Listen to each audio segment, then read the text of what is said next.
It's 7 p.m. Pacific time, right on the dot. If you're watched this otherwise, welcome to Momentum Live, episode 117. I'm Tristan Jutra. I'm Jamie Reynolds. I'm Gray Williams. I'm Will Silver. Nailed it. And what do we say now? You can find out more about us at Momentous Live at momentus.tv/links. And our team at momentus.tv/team, and the audio version of this experience, whatever you call this, at momentus.tv/podcast.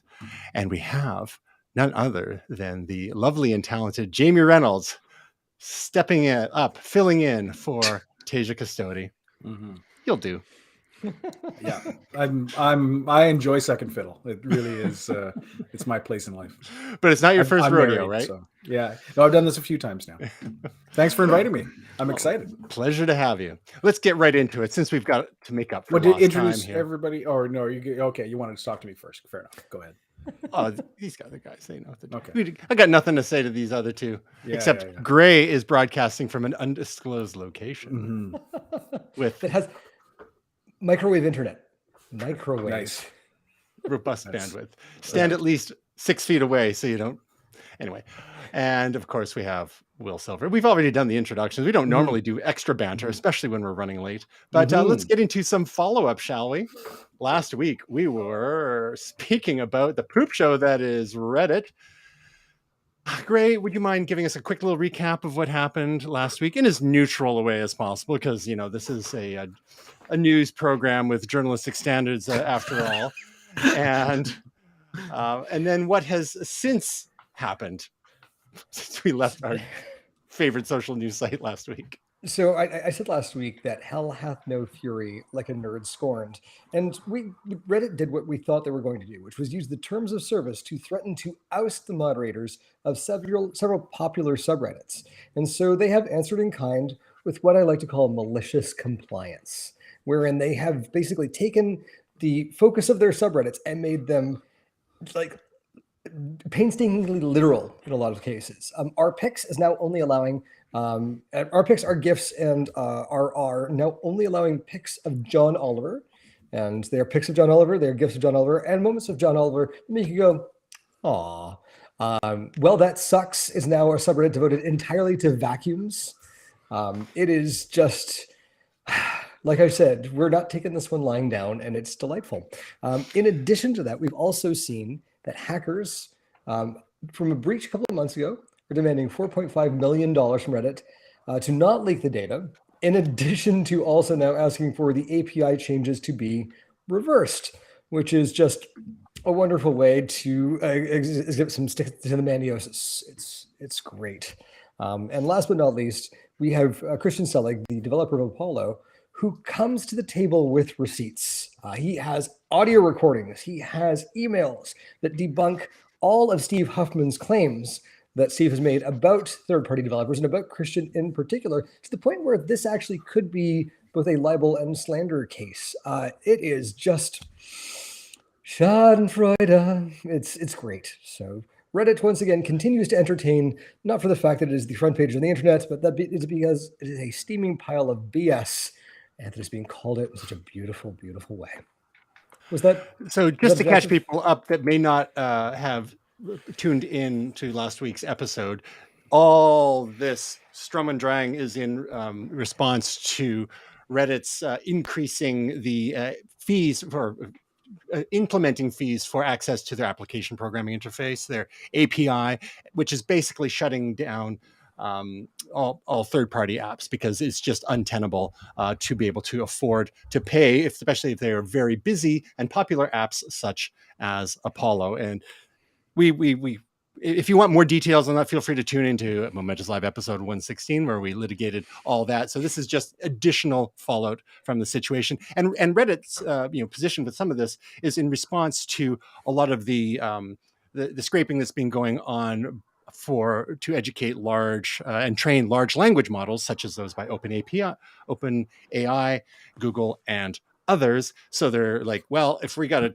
it was within their power to have 2-tier API pricing, and they didn't do this. This was kind of like a blunt instrument, but they're preparing for an IPO. They're trying to figure out a way to get profitable. So, there's business concerns there, but the CEO, who's one of the original founders of Reddit as well, his reputation in the whole community is really going down the drain with all of this as well, which is a real shame. Jamie, now you're a time Reddit user as well. Just with what has evolved or unfolded over the last week or two with this drama, any thoughts in there? If anything, any ways that you can see that maybe Steve Huffman, the CEO, could have handled things a little bit better here as regards party apps and whatnot? Yeah, I don't know the inner workings, the machinations behind why all this is going on, other than trying, like Graham says, right? Gray says the trying to maximize profit and to become profitable. As far as I can tell, everything is advertiser driven, so they want all the advertising to go through generally the Reddit mobile app is what we're talking about here, because the desktop app, I think, like, I personally use the regular desktop app, but on mobile they didn't have a mobile app for a long time, so all the third-party guys came along, and then the ads get shown there. And often those third-party apps don't show Reddit's native apps or ads. They get filtered out, and sometimes they'll show their own ads instead. And of course, Reddit has an issue with that, understandably. Yeah. So I think it's the thing that I think strikes me as really quite fantastical is that nobody is getting paid to create all this content for Reddit. It's all just simply user generated, and people put it up there for free for magic internet points. And then the Reddit itself is trying to overly monetize this, and people are finally saying, you know what, maybe we just need to do whatever we want to do. We are the public. We are the ones who are actually, we're the citizenry of Reddit, and we're going to rise up against the oppressor, and we're going to have our own little revolution. So it's a bit of a French Revolution style situation going on with a lot of John Oliver. Yes. And it's very disturbing John Oliver pictures as well. I've noticed a lot of cabbage with John Oliver lately. I don't really know why. His first love. He married a cabbage once. Okay. Haven't we all? So because I kind of just go on Reddit just to waste time. So I was actually looking forward to this whole situation because I can stop going on there as much. But now I just go to Twitter. So, and I scroll through Twitter because it's gotten much more lively and much more interesting. So I like controversy. So I go where the controversy lies. But it's I think, again, underappreciating what your audience is and who your contributors are is it's very myopic. To me, it seems very myopic to actually take this resource that is in essence free. You have a free resource, and to dump all over it seems counterintuitive to me. So the one final thing that Gray's got to say before we wrap this up and move on. Yeah, so we know that there is Occam's razor, and there is Betteridge's law, and there's Godwin's law. The inevitability of anything involving John Oliver connecting to cabbage is known as Cole's law. Delete your account. That was worth it. So worth it, Gray. Anyhow, in terms of things that Reddit maybe could have done a little better, given they could have given third-party apps a bit more time to adapt, because they've got people who have subscribed to some paid third-party apps. Some of these have annual subscriptions, and now some of them are looking at having to refund customers for the rest of their 12-month subscriptions. Like, that's a huge out-of-pocket expense for third-party developers, and that's not great. They could have given a bit more notice, maybe been a bit more collaborative. One other take I heard was that given what Reddit has, their content is solely generated by the community members, and the moderators help with all that. And so much of Google's most relevant search results actually come from Reddit nowadays, because people are asking questions, answering questions. They're sharing all sorts of nonsense as well. But when you ask Google specific questions, a lot of that, those top results come from Reddit pages. And subsequently, a lot of that information gets sucked up by the large language models, such as OpenAI's ChatGPT. And so on. One take I heard was that, why doesn't Google simply buy Reddit? Like, is Reddit even viable as a business on its own? Does it make more sense as a feature of a larger entity like a Google, as a crowdsourcing feature, which is, it's a social news site, and that's what it's been. It's a community of communities. So maybe a larger player, and if not Google, maybe Gray would like Meta to buy them, because that's, as being a huge fan of Mark Zuckerberg. I don't think Apple would get in that game. I could see Amazon in, like, as a chaos move, might do something like that. I mean, they Chaos move. Well, they did buy Twitch, right? Like, so what you gonna do? exactly. So it's going to be interesting to see how much damage is actually inflicted on Reddit by this whole move. And they're threatening to can a bunch of these volunteer moderators and the like. But will anyone who may be considering investing in an IPO, might they get cold feet because they've lost faith in the management and so on? Anyway, before it's almost time to move on. But Will's got one thing to add. So I maybe you guys knew this. Sometimes I can never remember how many layers of Inception jokes we're doing. But one of the things about the cabbage is it could be possibly a slight dig both at John Oliver and at Reddit, because John Oliver did a whole thing when AI images came out, and it was about the community somehow doing things with cabbage, and then he did a whole thing with cabbage, and so all these images generated through Midjourney, and I think it was mostly Midjourney, and they were all cabbage images. So posting about John Oliver with cabbage is probably an extra dig. If I missed the subtlety of the fact that we were all acknowledging that we knew that, I thought I might just say it out loud for those who have no idea what cabbage and John Oliver have to do with each other. And John Oliver is kind of the poster boy for community action nowadays as well. They do a lot of things on his show Last Week Tonight. Now, one final point from Gray. Oh, I thought you wanted to jump in, Gray. Did I misread your body language? No, yeah. So I was just going to say, like, yes, moderators who are doing all of this volunteer work for us, you're fired. Yeah. Oh my Lord. And we no longer have a company. Bye. Volunteers, you are the weakest link. Uh-oh. All right.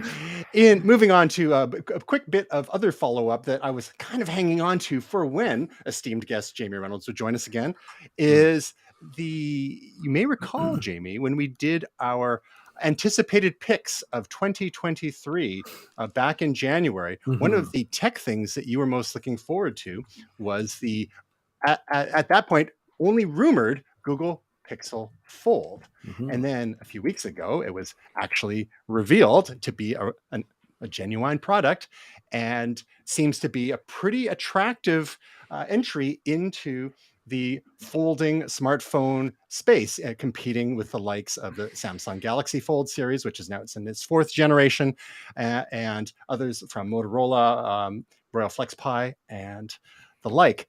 So now that this is a real product, Jamie, that is going for the princely sum of anywhere between $17.99 and $19.79 US, is this going to be on your Christmas wish list, or what are your thoughts on it? No. Did Google nail it? No. Yeah, I think they did for the right. It's just a niche product. It's kind of a cool idea. I don't wake up every morning thinking, oh, you know what? I really wish my phone could fold open so I could do this with it. And do it was whatever. your most anticipated. You know what? For 2023, I had to pick something. I don't know. It was kind of neat, that they're getting into the game along with Samsung. Maybe drive the price down overall. Maybe hopefully eventually. Useful. Yeah. I could, because it's kind of a. It's a neat idea, just a foldable phone. Again, if we talked about this 20 years ago, that you'd be able to have mobile phones that you could pull out your pocket, fold open, and the screen would be there, and you could just use it, then fold it back up and put it down. And the screen bends. What? It's magical technology. Again, Samsung's the ones who really pushed it, and it's probably been licensed from Samsung to Google, I'm guessing. But it's a neat idea. It's going to be too thick for my pocket. That's where I keep my phone. And you and your skinny jeans. Yeah, exactly. Gotta keep the Simon Le Bon look going. But it is still very cool stuff.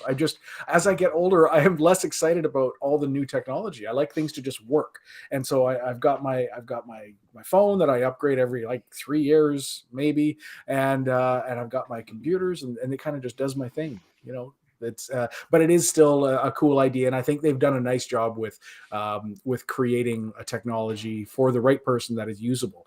But really, when it comes to use case, it's kind of just a neat thing for me. All right. Well said. I'm glad we finally got to get your official take on it. There you go. All right. Now, in other Google news from the Google Graveyard department, Gray's going to tell us about the latest Google service to be no longer with us very soon, and that is Google Domains. Google Domains. So if you had a domain registered with Google, if you wanted to have a domain name, you know, a .com, a .ca, a .info, a .org, a .whatever, you can't get a .bank, oddly enough. I tried to. Can't do it. Well, it's really memory.bank and just doesn't exist. But you could go to Google, and you could do this as part of your, you know, Google Workspace stuff. And so they've allowed people to register all of these things, and they've decided that it's no longer profitable, which really boggles the mind, because when you were looking at the pricing that they were doing for it, they were like GoDaddy style pricing, where you get the domain for a couple of bucks for the first year, and then they were charging like $20, $30 to continue on your domain registration. How that was unprofitable, I don't know, but they're calling it streamlining. And so they've now moved this over to Squarespace, and Squarespace is honoring the renewal fees for Google Domains for the next year. Squarespace is not a terrible price for the domain renewal. It's the sort of $20 that's average for a lot of stuff. You can get coupons through Squarespace, so they can be cheaper. But this is just yet another thing that Google has taken. Now, in this particular case, I'm less frustrated than I've been in the past, because they actually did have someone continuing this service on for them. Usually when Google kills something, they take it up behind the shed, they put a bullet in and say that it's gone off to, you know, the pasture in the sky. This here, we're looking at the Google Graveyard of all of the things that Google has acquired and, you know, embraced, extended, exterminated. And it's pretty frustrating. This one, as far as things go, could be worse, but still, dick move, Google. Dick move. Well, it's tough, because you don't want companies to not try things, and a lot of these things that have been killed some were acquisitions, some were things that Google just created themselves, and then, you know, they have an engineering culture, an experimental culture. Some of us may be familiar with the whole was it the 20% rule they had for years and years, where their staff could have 1 day a week to work on side projects, and that's where things like Gmail were born from. But it gets to a point where it's almost become a punchline. There's just dozens and dozens and dozens of things. And I mean, I searched for a similar phenomenon. Like, every company has projects that they kill, and, you know, products they don't support anymore or what have you. But with Google, and it's just, I guess, a function of their experimental culture, which is great in a lot of ways. But the trouble for users is that when they pour a lot of time into adopting certain services, and only had to have the rug pulled out from under them, and as short a time as 2 years. Sometimes it's like 10 years, whatever. And it's like, okay, well, that's a good run. But they're just, you keep scrolling this list, it goes on and on and on and on. And I think the potential side effect there is that certain people will just not trust Google anymore when they're thinking, when Google launches a new online service, especially. I mean, hardware products are another story, and they've been pretty good with that. They have experimented with a few things, but I don't know. Like, if you take the good, you take the bad, but the trust is going to be an issue for some people. Mm-hmm. Jamie, I kind of, you know, I've thought about that too, because there were some things that I would use and then they would disappear. Just an example. Well, again, I just related akin to evolution. These are, you know, new little subspecies that pop up, and then some of them evolve into something else. For instance, Google Duo was something that I was using quite a bit, and then that's now evolved into Google Meet. So they didn't kill it; they evolved it into something else. And so, you know, there's things that, you know, Google Home Max was another one on that list I noticed, and I have one and I love it. It's a great speaker, great for the distributed music throughout the house. But yeah, they stopped making those, which again, understandable. It's like I guess something similar to Apple had their speaker too. Do they still make that one? They had something called the iPod Hi-Fi years and years and years ago, but they that only lasted a few years. That was an iPod dedicated device, but the HomePod is still going. It's been going since 2018. The first one was launched, Greg. They still launched, make it. Yeah, they killed the first generation one eventually, and I think there's some engineering reasons for that. They had launched the Mini, which sort of said that the line was still going to exist, and then they've reintroduced a tweaked version of the original. So, and again, and Google's done the same thing with their speaker systems as well. They've done different hubs and Nest hubs. So again, I to me, it's more akin to an evolution of things, and like I still use Google quite a bit. I use it for a lot of different things, and it's not like I use it and I say, oh, well, I wish I had that, or I wish I had that. It's, to me, it almost, there might be a little bit of pain here and there, but typically it hasn't really, made me too upset with the things that they've gotten rid of. I don't miss Google Plus. I just don't miss that.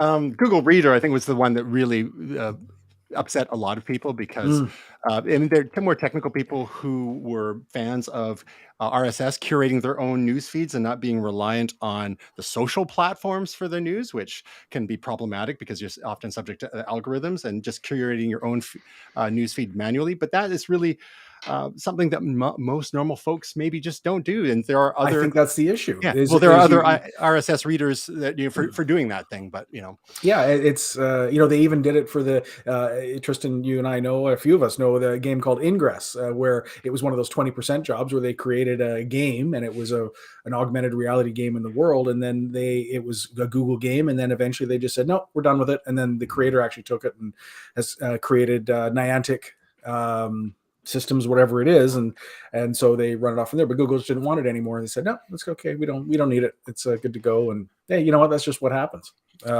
So I think it's just more of an evolutionary, it's almost like a biological system. That's right. One of the other projects that was canceled, that was about 5 years old, killed just 6 days ago, was something called Grasshopper that I was not even aware of. And it was a free mobile and web app for aspiring programmers that taught introductory JavaScript and coding fundamentals using fun bite-sized puzzles.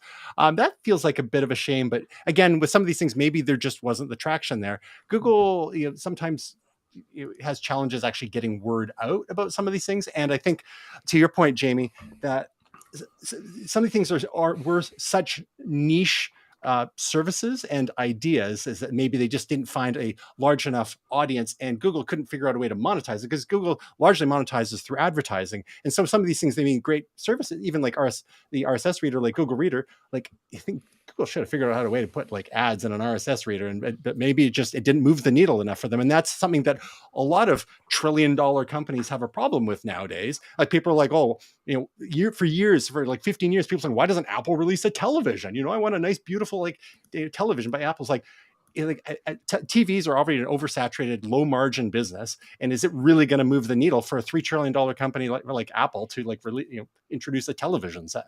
So companies have to say no to things, but Google traditionally has been one to say, yeah, let's try it.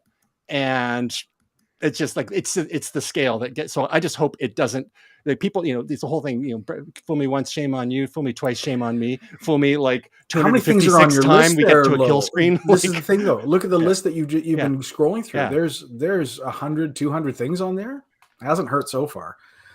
So I think that's just, or it's hurt, whatever it's hurt, and they're still profitable. So they're like, we'll just keep doing it. But so like it's not hurting their core business, like the core search business per se, but the trust in people wanting to adopt any new offerings, I think is where the danger might happen, right?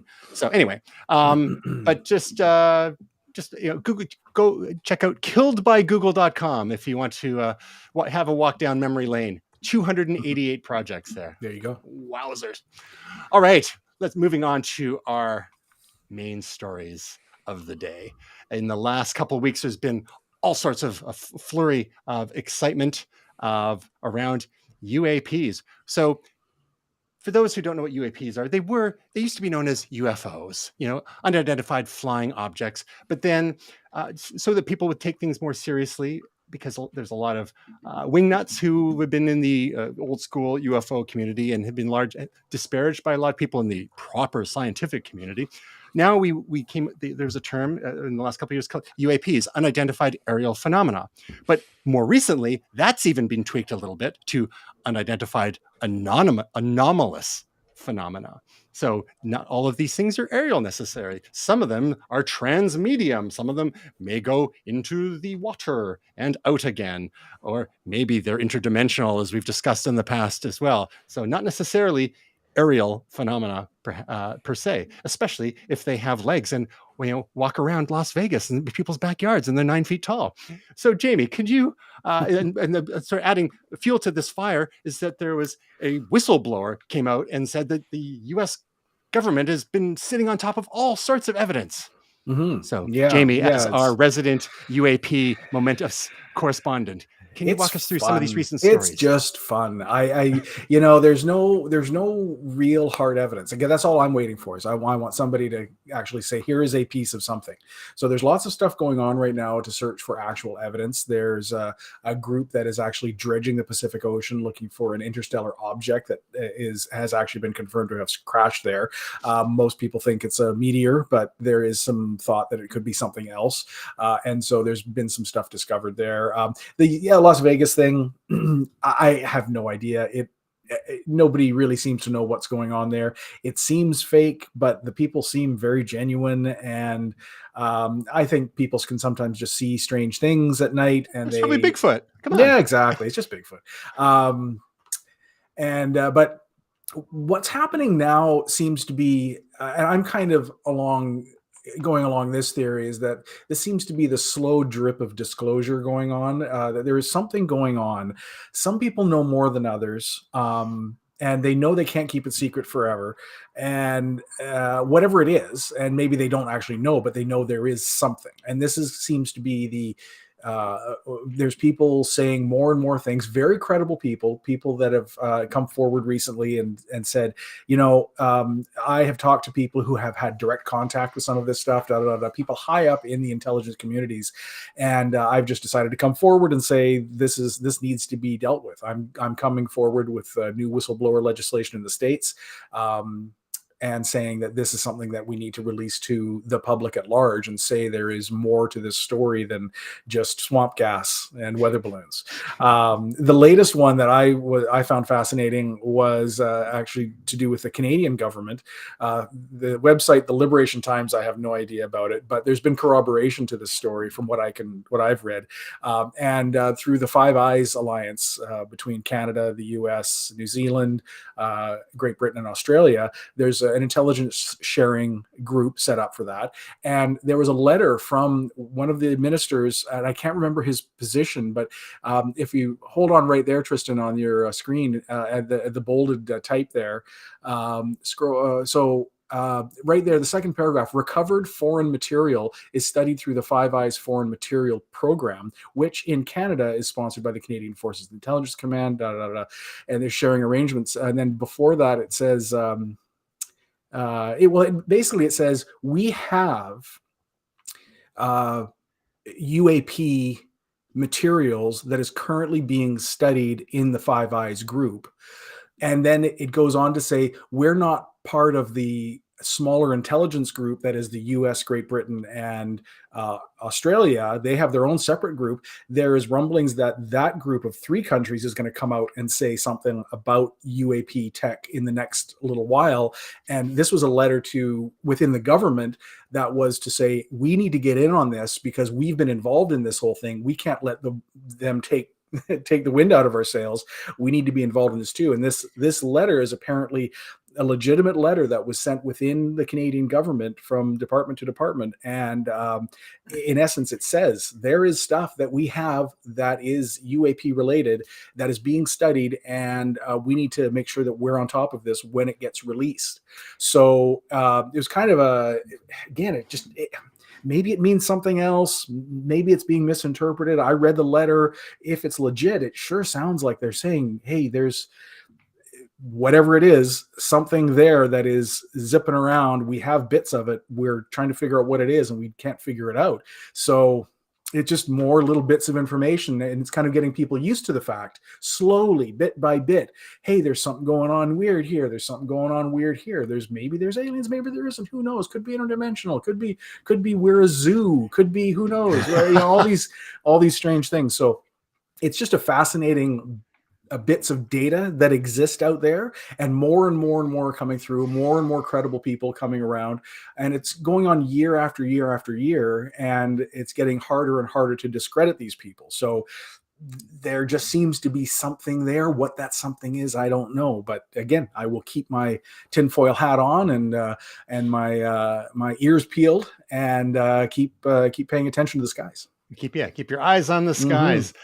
Well, it's one of these things. There's just so much heat on this topic over the last couple of years, and again in the last couple of weeks, where just because it's unidentified doesn't necessarily mean it's extraterrestrial. It could be just unknown technology from a rival power. Like, a lot of people think, well, is it Russia? Is it China? Is it someone else that maybe have made some advances that are beyond our current understanding of the tech, and they're testing things out, or they're trying to, shock and awe, or who knows what is actually going on there. And in the case of the U.S. whistleblower, it was an ex-Pentagon fellow named David Charles Grush. And like you had alluded to, Jamie, he had had contact with a number of people who had claimed to have come into contact with technologies of unknown origin that derive from non-human intelligence. So that is a bit more like actually really getting close. making a claim. Yes. Yes. Again, it's this slow drip, right? And then you're like, oh wow, that's interesting. Oh wow. And there's a lot of speculation now that there will be some sort of acknowledgement that there's something bigger happening, and the slow drip really exists simply because the intelligence communities predict that if it was just all dumped out on people right away, it would create societal chaos in some ways. So who knows? Will, do you subscribe to this theory that the increased amount of information we've seen over the last couple of years, especially as as part of maybe a coordinated campaign to soften up the general public, so that when actual news of, oh yeah, actually we've recovered a craft and here's some pictures, and people are like, oh, well, that's cool, and then they move on, or to avoid the shock factor that Jamie's describing that could potentially happen there? Or do you think that this is just like something even more sinister, like stuff to keep us distracted from real issues, climate change, what's going on in Ukraine, what's happening in Yemen, and so on and so forth? Or is it just a whole lot of nothing, and it's just, it's basically glorified weather balloons or other natural phenomena that are being, miscategorized or misrepresented?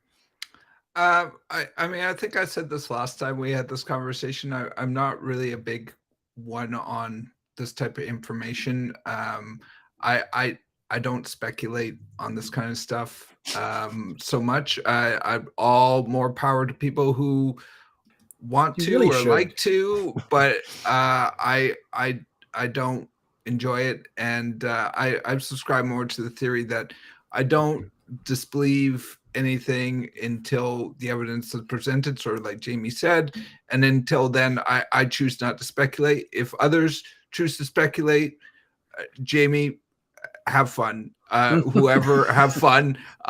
It's just not my bag of tea.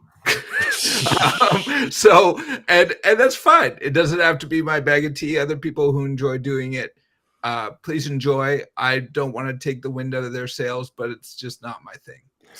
So how are you preparing yourself psychologically for when the revelations, the hard, evidence actually revealed? Is it going to shake up your world? Are you going to be like, a lot of cartoons? That's I'm getting myself ready, game face. So it could be revelations. It also could be the beginning of the human harvest. We don't know. We don't know. Sure. And I look, here's one of my things, and you know, I've said this before. I think it's here. And again, there's nothing against aliens. As a young kid, They're not listening. Don't worry. no, Or are they? I know, but it's nothing against aliens or the alien theories or anything like that. The thing that is with me is from a young age. I'm going to get into this now. I was bombarded in the 80s. Remember when styrofoam was going to kill us and the ozone layer, and there was a meteorite going to kill us and the killer bees? I'm still waiting for the freaking killer bees, okay? And this used to keep me up at night when I was a kid, and space aliens and all this kind of stuff. I don't want to get into the whole speculation and conversation about all these things. If it's something I need to deal with, let me know and I'll set my house on fire or something. I don't know. But if there's something I need to do, let me know. And until that point, I don't want to keep myself up at night worrying or speculating about things. Fair point. That's just the way I am. I mean, it's the same thing with asteroids. Asteroids used to scare the living poop out of me when I was in high school. It's like, oh, this one was super close. It's like 47 Pontiacs away from the Earth or something. It's like, oh my God, 47 Pontiacs. I mean, it's just like, here we are. So, I mean, it's more tangible things to worry about. I got more tangible things. I think also in my standpoint, I really have changed in the last year. I think you guys know why. And I'm just living one day at a time, and I don't want to worry about things that aren't directly right in front of me. So that's just also my stance on things is, and again, this isn't, I'm not trying to tread on anyone who enjoys these things. All I'm saying is I just enjoy the moment and I'm trying hard. I'm not saying I'm perfect, but I enjoy the things that are in front of me, and I don't worry about things I can't control because I got enough things that are staring me in the face at the moment that I can't worry about space aliens or killer bees or styrofoam or Diet Coke's going to kill me or about the plastic, the non-biodegradable chemicals that are on my cooking surfaces. So when that stuff kills me, I'll go, no, CFCs. All right. Well said. Yes. So speaking of, oh no, I was just about to get into like more alien technology, and he's back. Okay. Speaking of exotic, possibly alien technology, Gray is going to tell us about the Breville Joule Turbo, which is going to further feed his long-running obsession with sous vide. What is up with the Breville Joule Turbo, and what makes it so special, Gray? And why would you need to upgrade from your previous 2 or 3 devices to get this one? Oh, we can't hear you. Oh no. Oh, you're muted. That's why. There we go. There we go. Hello. They managed to cut the cooking time in half from a lot of other sous vide devices. And so they've got an incredible software package behind this. Chef Steps, the folks that put out the original Joule, have been acquired by Breville. Breville's done a couple of things. They beefed up the components inside. And I've got an original Joule, and they're great. I've got an original Innova. It's great. I've just recently picked up a Neo Vide, which was a Kickstarter, which is a vacuumless sous vide, which I'm going to have a little bit more of a report on later. But what they've done here is they're basically able to find a way to get water to temperature faster, and to essentially find a way to essentially massage food into cooking faster with this new software. I don't quite understand how the whole process is working, but from what I'm understanding, it does work. So for everybody out there who has looked at, a 1-hour operation to do chicken breast, or I'm staring at a lot of frozen screens here. There we go. This microwave internet's really not working for me. I need some sous vide internet. So it's $249 US, but they've offered a $75 coupon to anyone who owns an original Joule. So I'm taking donations. So the thing that sets apart the Joule line and the Innova line is from traditional sous vide type systems of the past was these smart features. Now, what are the sorts of Yes. things that these smart features can do aside from getting the things warmed up more quickly for you? But what what do you do in the app that goes along with these smart sous vide devices? Since they're app connected, they're Bluetooth connected in the case of the original Innova, but they're Bluetooth and Wi-Fi connected in the case of the Joule and the Joule Turbo. And so right now I could actually start my NeoVide and my Joule, which are currently on at home, but not cooking. And I could start them and I could start a cooking process through Wi-Fi. Looking at this now, they've also got some great features where my NeoVide has a temperature probe that can go inside the food, so you can actually make sure that the temperature inside the food is at an appropriate temperature, which is great. Because that is a waterless sous vide, you can actually just place it inside the pan, and that will work. Also, with Joule and with their turbo mode, you can have an ice bath with the original Joule. You can have an ice bath, have food sitting at that temperature throughout the night, and then in the morning start your breakfast or start your lunch just by starting the temperature. When it gets to temperature, it will cook, and then it will not overcook because it's not getting past the temperature at which it's required to cook, and it's not evaporating any of the juices inside as well. So they've got some really cool things here with the Joule Turbo, where basically they're going through steps of a recipe that it can auto sense where you are in that particular process. Breville's done a ton of things with their appliances that are following this sort of process where you don't need to know how to cook. You just need to know how to follow instructions that this app is telling you to do. So speaking of probes, do you figure this is the kind of technology that aliens are going to use to cook us when harvest time comes? Let's look at it. It's the vacuum of space with a lot of probing. It's on brand. Really quickly, Gray, what are a couple of your favorite things to prepare via sous vide method? Oh, I think we you're lost you. asking what my favorite recipes are. Oh yeah, the couple of the dishes you like to prepare using sous vide method.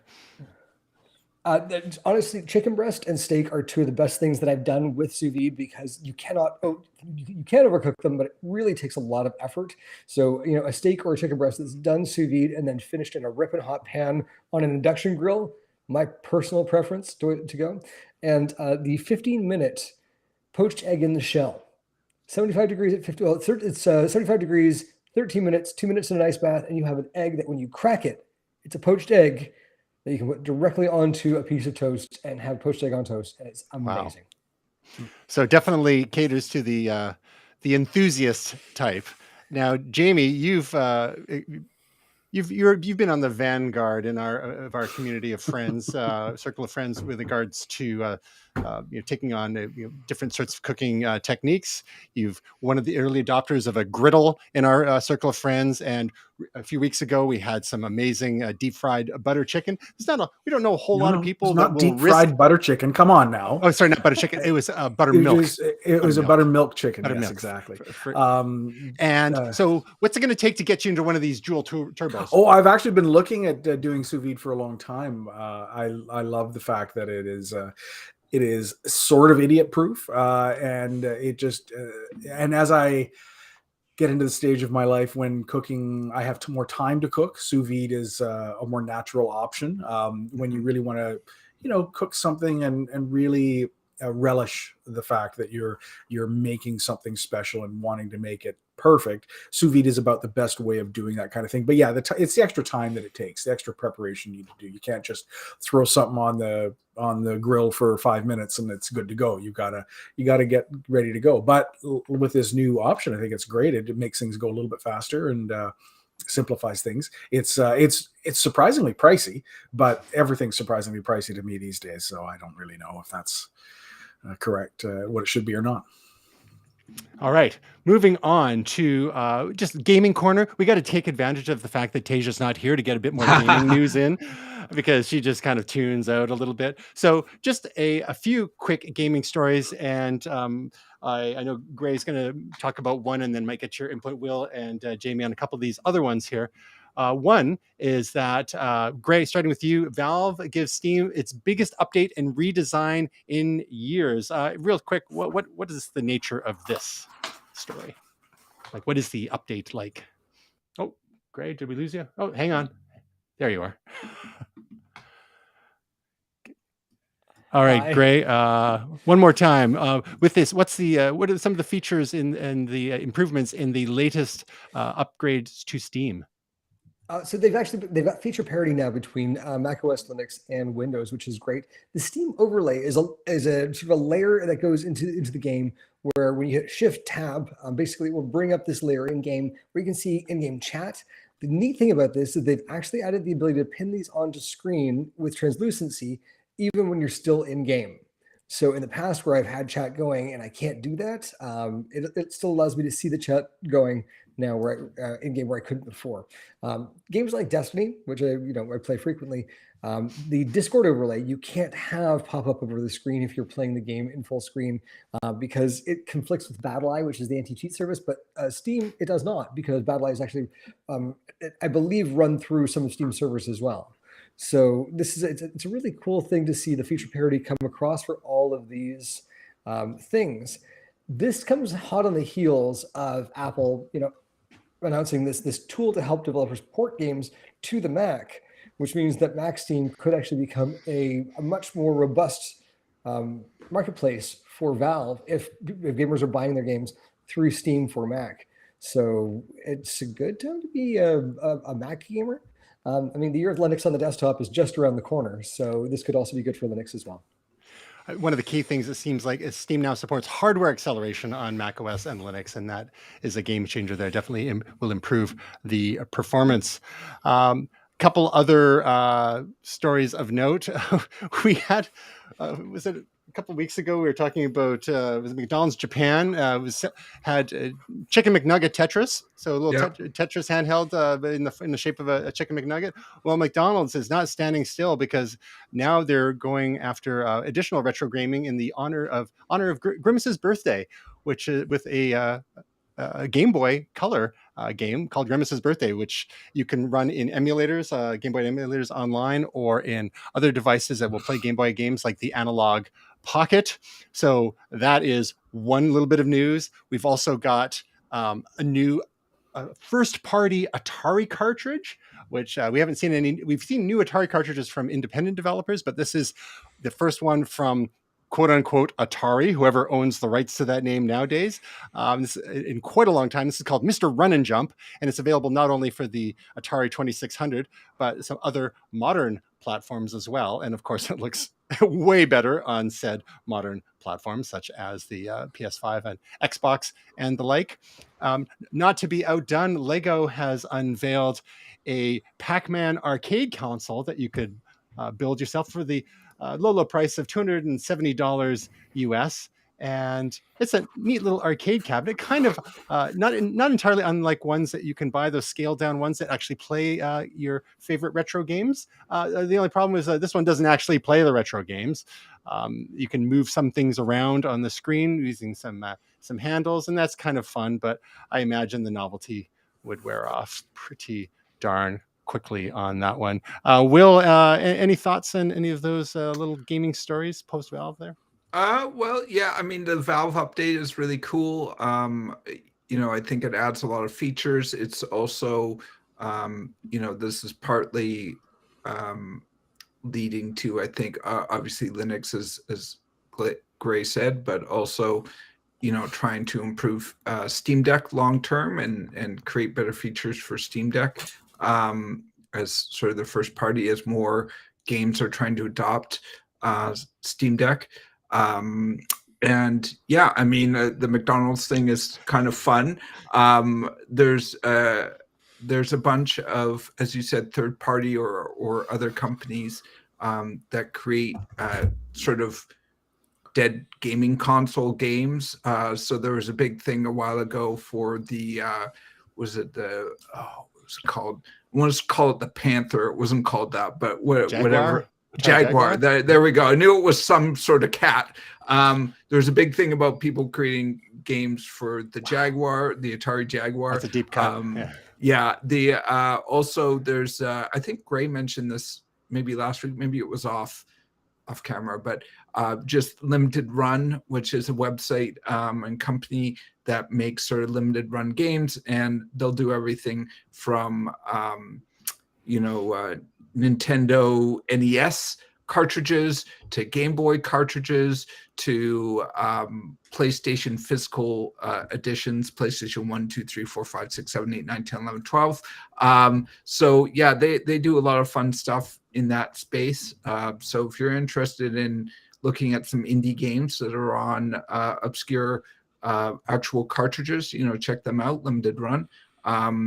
I do not have a stake, nor am I an employee of that company, full disclosure. So, but yeah, they're a cool website in the gaming space.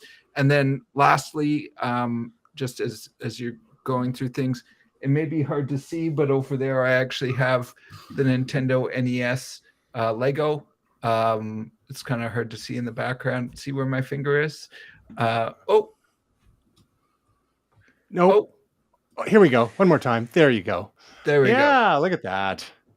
So yeah, so I put it there on purpose, just for props And lulls. and lulls. Nice. I have another prop later on. Just wait, kiddos. You'll love this on the audio version.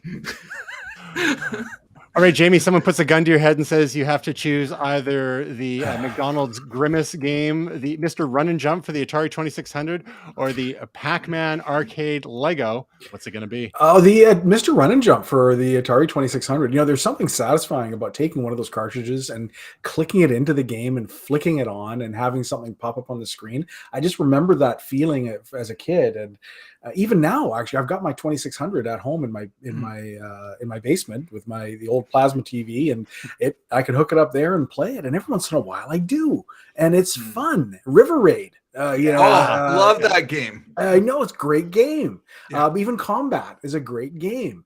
Or even what's the E.T. You know what? I like E.T. I don't know why people give it such a hard time. You know what? It's kind of weird and it's kind of cool and it's kind of weird, but it's there's something fun about that. So it would be neat to actually buy a new Atari 2600 game and pop it into my console. And if it actually worked, that'd be pretty cool. Nice. Well, I have to admit, I have lots of fond memories playing Atari with you back in the day, Jamie. How many was that in the 1800s? Yeah, 1790 actually. Exactly. Little ET, little Raiders of the Lost Ark, River Raid. Was it Decathlon? Is that the one where we ruined all the joysticks with? Yeah. Ruined the joysticks. What was the name of the sub one? Was that Sequest or something like that? I love that game. I don't know if I had that one. Yeah. It's a classic. I love that game. So great they made a TV series out of it. Yeah. Oh, I have Kaboom with Kaboom. the little paddles. So Yeah. So I also glad like Paige good old hockey. Yeah, hockey. Yep. I've got ice hockey. Yeah. All right, moving from games to streaming TV shows and movies, Netflix has recently had their Tudum event 2023. And in case you're wondering where that strange name comes from, any guesses? Tudum? From their music. Exactly. Yeah. Tudum. So there's a number of trailers that were released.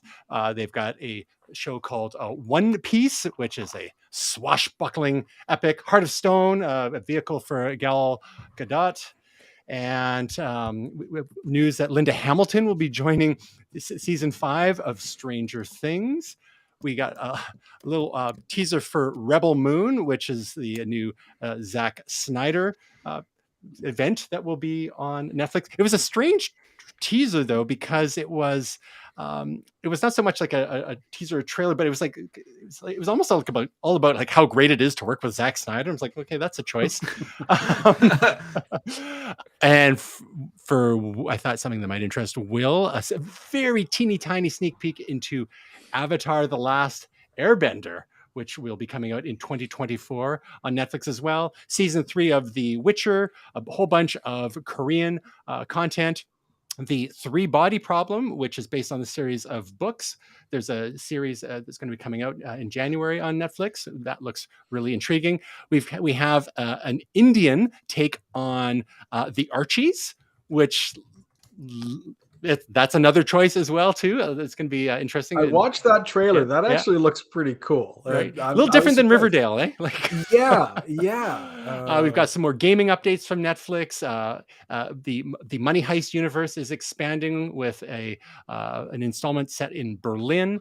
and then some details on the season 2 of Squid Game, and news about Extraction 3. I didn't even know Extraction 2 was out. The first Extraction I thought was aggressively mediocre, as kind of like my hockey Hot skills. take. Yeah, it seems like a lot of their feature films are kind of fit that department. They feel a lot of kind of paint by numbers to me, but Yeah. you know, first world problems. There's also a Squid Game reality show called Squid Game: The Challenge that's coming. So a whole lot of stuff coming from Netflix over the next year, and that was their showcase. Jamie, anything jumping out at you from those announcements? The Three Body Problem actually looks pretty good. I've never read the books, but I might actually pick those up and try and give those a read. The Archies was interesting when I saw that trailer, and some of the other ones, a lot of things seem quite derivative nowadays. The Berlin one, I watched the trailer for that, and it looks like Ocean's 11. Like almost word for word. So I'm not sure about that. But I like it when there's people taking chances. It feels like these days it's a lot of creativity by committee, and it's not great. And I find very little interest in watching a lot of things these days, because unless it has something that is new and different, I find it quite boring. So yeah, the derivative stuff these days just doesn't really draw, and I don't think it draws a lot of crowds, as we've seen with some of the latest offerings from Disney and its ilk. Gotcha. Maybe Netflix is kind of like, in a way, they're maybe like the Google of streaming services, where they just throw all sorts of spaghetti at the wall and see what sticks, because there has been so many Netflix originals over the last few years, ever since House of Cards really blew things open for them. And then they were kind of doing like the prestige TV stuff for a bit, and then they just went off the rails and did everything. And then it got to a point there was a while, whenever I saw the red N logo in the corner of a TV show or movie, I'm like, pass. Because like, again, the quality was not quite there a lot of the times, but every once in a while there's a gem. So and speaking of which, has everybody watched the latest season of Black Mirror? Not yet, but there is a little tie-in there, because you can go to their new streaming service called Streamberry, as featured in one of the episodes of the latest season of a few of the Black episodes Mirror. are relating to Streamberry. Yes. and if you go to streamberry.tv, they have a whole selection of shows there, which are basically episodes of Black Mirror. That's kind of cute. Gray, anything jumping out at you from the Netflix announcements this week? Unfortunately, no. I mean, I watched a lot of these trailers, and they just seemed a whole lot like PowerPoint slideshows. So it really feels like the quality's gone down. The audio was terrible. There's a lot of buffering. So I really think that. I wonder why that really is. Microwave. You should try sous vide internet. It's a little slow, but it's much more satisfying at the end. It's a rich texture, really, is what I'm looking for. I can't get any of this crap to load. So okay. Fair enough. Well, we'll see you in the next Squid Game. Will, I mean, aside from the one obvious, the one that I hope you're a little excited about, describe your emotions to us about that and any of the others. Oh, I'm you have a prop. super Hang excited Hang about on. Avatar: The Last Airbender. What are you showing us? What is that? You've got a prop. This is visual. Yep. It's a character from Avatar. That's Appa. Oh, It's look at Appa that. From the original animated series. Yes. As Tristan Not the knows, movie. and I think Gray knows, and I know Gray's a fan as well. I'm a massive Avatar: The Last Airbender. Not to be, you now have to say the whole thing. But Avatar: Not the Way of Last, Water. Yeah. So not Way of Water. It's really up there in my favorite things that I've ever seen in my whole entire life. Like, wow. It's up there with Star Wars for me. I love it. The original animated show was like, I was obsessed with that show, as you know, Tristan. I think when we started hanging out, I couldn't talk about anything else. I was watching it constantly. The Legend of Korra that came out about 10 years ago was quite good. It wasn't as good as the original, but it still scratched the itch, and it was still quality, but really the original was best. I own a copy of the M. Night Shyamalan abomination and have never watched it. I just can't bring myself. I think, Tristan, you gave me a copy. I just can't watch it. I can't watch it. It's sitting in my movie shelf, and I have not watched it. If this is good, I will listen to the early reports, and I just don't want my beloved franchise to be crushed in the same way. So I can hold on to the original animated series for as long as I need to, and if something is good, then I will watch it. Well, I have a modest proposal for you. Just before Avatar: The Last Airbender comes out on Netflix, we need to do a viewing. You're going to get your Blu-ray disc. You're going to come over to the man cave, and we're going to watch the Avatar movie directed by M. Night Shyamalan, as problematic as it might have been, and it will make whatever Netflix rolls out feel that much better. All right? It'll level set your expectations. You're welcome. Okay. I've only owned the disc for like 9 years or whatever it's been. All right, we're into our home stretch here, folks. We've got our momentous picks, starting with Jamie. What is City Skylines 2? Oh, this isn't a pre-pick, is it? Well, kind of. Yeah. Okay. I had to think of something again. You had me on kind of late here, so I didn't have a chance to really think about this. Fair enough. And So, anyway. you made it very clear to us you don't like things. Yeah, nowadays. True. I don't like things so much. No, City Skylines 2 is coming out in October, so it's not there yet. But they released a trailer which actually shows real footage from in-game. So this is something that I've been interested in. I've always loved the SimCity style games. I've always loved the city building, whatever it is, Roller Coaster Tycoon, all these kinds of things. And they've really done quite a job in increasing the realism, increasing the so many different things. Just the way that the roadways will interact with each other, and it just made a real realistic kind of city building game. And it's been a long time coming. They've been talking about releasing it for years, and they finally have it almost ready to go. So the trailer has come out just recently, and so I've just been excited to see that come out. It's a nice way to just, if you get half an hour, you can go and you can just build a city block just the way you want it, or do some terraforming, build your roads, whatever you want, and just make a city grow. So you have been playing City Skylines 1? Skylines 1, yeah, and they've been releasing DLCs for the last number of years to improve content, downloadable content for the last number of years to make it better and better and better. But there's problems with how the traffic is managed and all these types of things. Sounds familiar.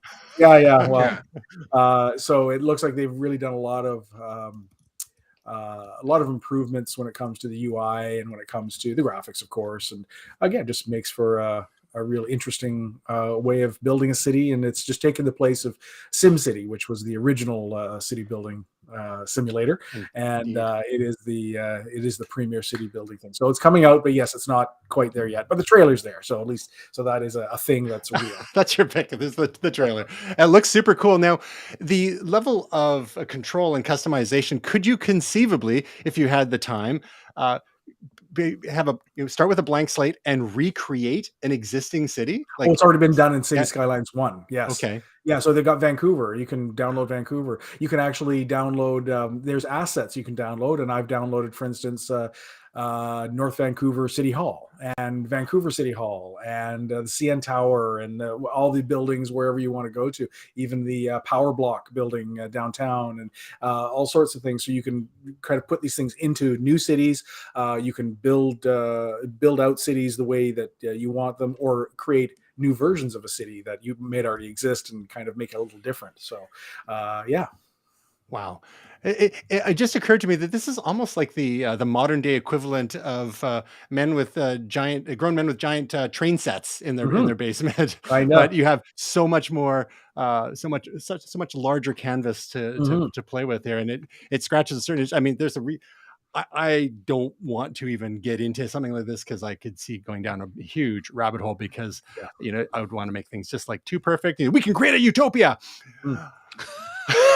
Yeah, you can also launch like meteors at it, have UFOs come Oh. down and do stuff, and all the classic things. Now you can got do. Will's interest. Yeah, you can do floods, whatever you want to do, earthquakes, the whole bit.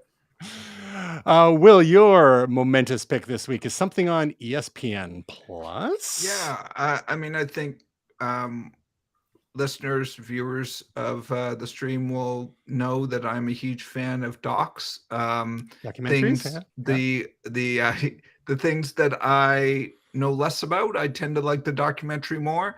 I knew almost nothing about American Gladiators, the behind the scenes stuff. I used to watch the show from time to time as a kid with my brother.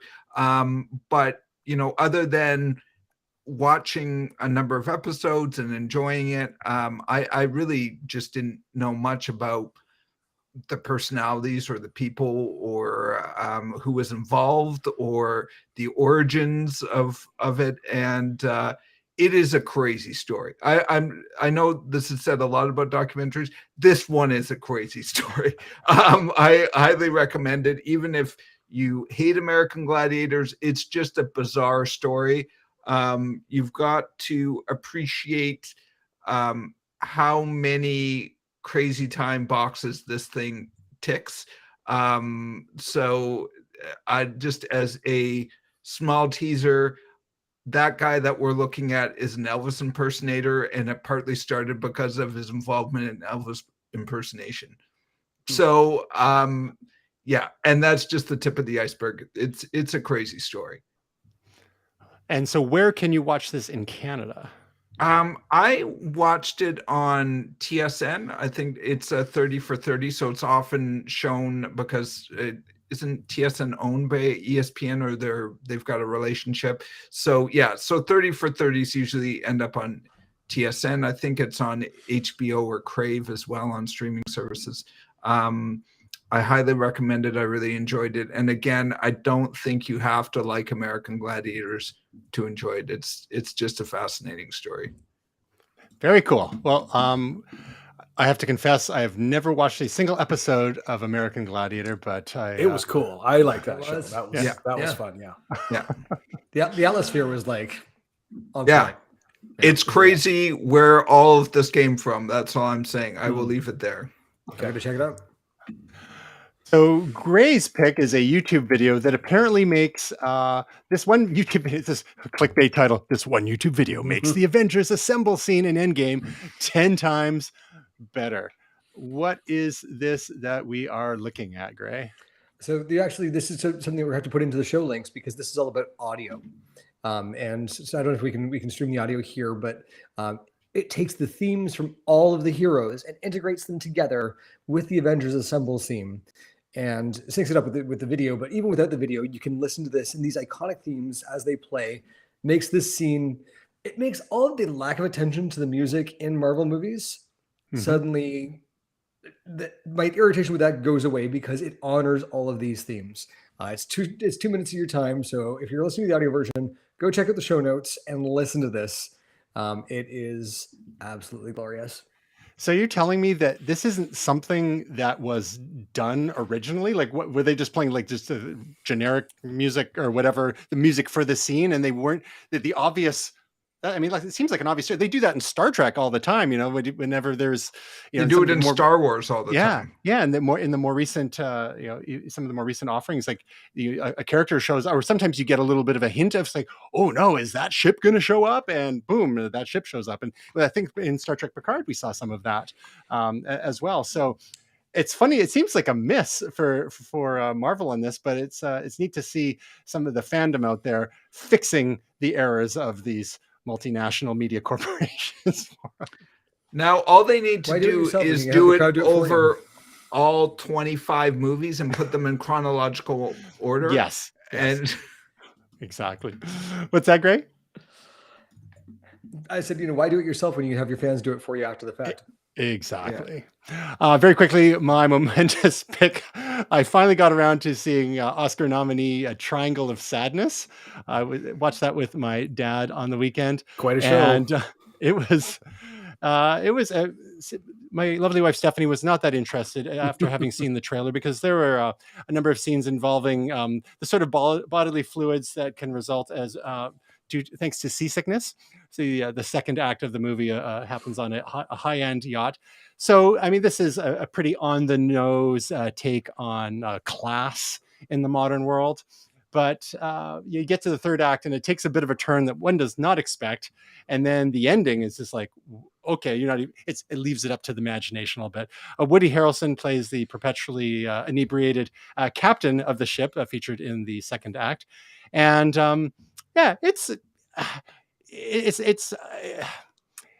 I kind of wonder why it was nominated for the Oscars. It was, I think sometimes Hollywood likes to seem, enlightened by, oh, we're going to nominate something that's obviously picking fun at, people of a certain class that we tend to be members of ourselves as Hollywood elite. So, you can be even, you can demonstrate that, oh yes, you're in on the joke, you get it, haha. It's fun. It's not like a super duper movie, but it was definitely a little bit different than common fare nowadays. And I learned what triangle sadness actually means. And you can too. And that is available on Amazon Prime Video, at least here in Canada. And then we've got a couple of projects this week. One from Gray. Hello, Gray. Do we have connectivity? Gray seems to be frozen. Mm-hmm. James, do you have a project for this week? I didn't see a link from you. No, Okay. I was trying to think if I had something that I could share, but I didn't have time to put something useful together. So I have my Instagram, my company Instagram. I've got some kitchen stuff that's gone up there recently, but that's about it. So nothing super exciting. Okay, well, we'll find a link to Reynolds Cabinet Shop in the show notes for those who want to check out some of Jamie's latest work there. But Gray, we're finally back on together here. What have you been doing with Cambridge Engravers lately? Oh, can't hear you. Audio. That's because I can't hear you either. Okay. Go, you. So CambridgeEngravers.com, if you go to the Internet Wayback Machine from last week, you'll actually see my dad's website from 2006. Oh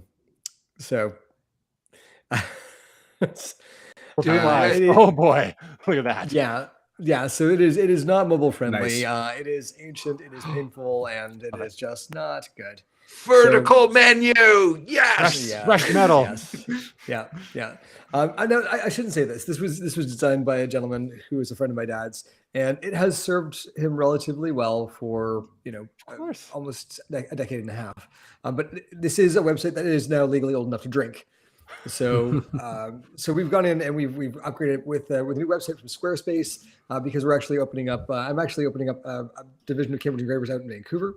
So I'm helping him to launch this out here. And we've done some search engine optimization, which actually has driven traffic up over like 300-400% over the last 2 or 3 years. So things are doing well. But we're moving on to a more robust site. And so, yeah, really proud to launch this, and happy that my parents' business is flourishing. So there you go. Awesome. Fingers crossed that SEO doesn't get tanked with the new site. So I'm sure you're employing best practices to ensure the Google juice passes along to the new site. I am indeed, yeah. So 301 redirects were required, and otherwise things are looking good. So excellent. Should be okay. Just very quickly, what are some of the types of offerings that one could expect to find at Cambridge Engravers for those listening? So ever since I was a kid, we've been doing things like trophies and awards. The original name of the business was Williams Trophies and Engravers. It was my mom, my dad, and I. So things like plaques, trophies, medals, that sort of thing. Any sort of recognition stuff. So everything from pens and pencils. In memoriam stuff. A lot of folks are doing things for their pets and for their family. Hopefully not in the same receptacle, but we're not going to judge. And my dad's also, he's an artisanal engraver who specializes in industrial engraving. So there's a guy that I went to high school with, Paul. He's one of our employees and a really great guy. So they do the industrial heavy stuff. There's things like elevator panels and things for nuclear facilities around the country where, you've got hard wearing stainless steel that has to be, heat treated so that it can withstand like environmental factors and so on. So there are very few people left that do this. And my dad and Paul are two of the guys who are capable of doing that. Where CNC can't handle it, humans can. So really, really cool stuff. And they do custom engraving as well. So your phone holder is ready, and we've done a number of other ones. Excellent. And yeah. I'm going to just run away for 15 seconds and grab an example of your work to show on camera. While I'm doing that, can you describe some of the new types of things that we've talked a little bit in the past? Some of the new types of things that you'll be featuring in the Vancouver operations. Yeah, so I'm also doing things like custom T-shirts. So we've got cutting and so on there. And I'm not really sure what else he meant, and it looks like I've just lost the stream. Did you? You're still here. I don't know. Okay, it popped up at the top. You're still here for us. The stream. You guys for us. Yeah. So Okay. So yeah, things like custom T-shirts and vinyl printing. So what else did you mean? That sounds great. Great. Whatever you just said there, it was wonderful. I just wanted to come and show off something that you made for me like almost 9 years ago now, which I really enjoy. And I just used this past weekend. And it's basically I guess a plate or a stand for a motorcycle kickstand. So you put this on the ground, especially if you're parked on dirt or gravel. And you so generously had engraved I believe the 1970s variant logo of my brand of motorcycle, Moto Guzzi, on there, and is one of my cherished possessions. And on the back it says TJ14 because it was made for TJ in 2014. So this is yeah, can you believe it? This is this is, like I said, a cherished possession of mine, and I use it whenever I'm parking my bike on gravel or dirt. So things like that you can get at CambridgeEngraving.com. Yep. And our lovely and talented Tasia Custodi, who could not be with us this week, has another video to keep us occupied, in which she gives everyone a tour of her desk setup, her most helpful tech that she uses every day. So you can watch her video on YouTube. It's just a little 12-minute video. You can find her videos at youtube.com/Tasia Custodi, and all of her work at TasiaCustodi.com. That's it, gents. We did it. We started a little late, but we eventually brought it home. Aliens and all. Thank you very kindly, Jamie Reynolds, for joining us. Thanks for having me back. And we hope that your week, and the week of anyone else that might be out there watching or listening, is truly momentous.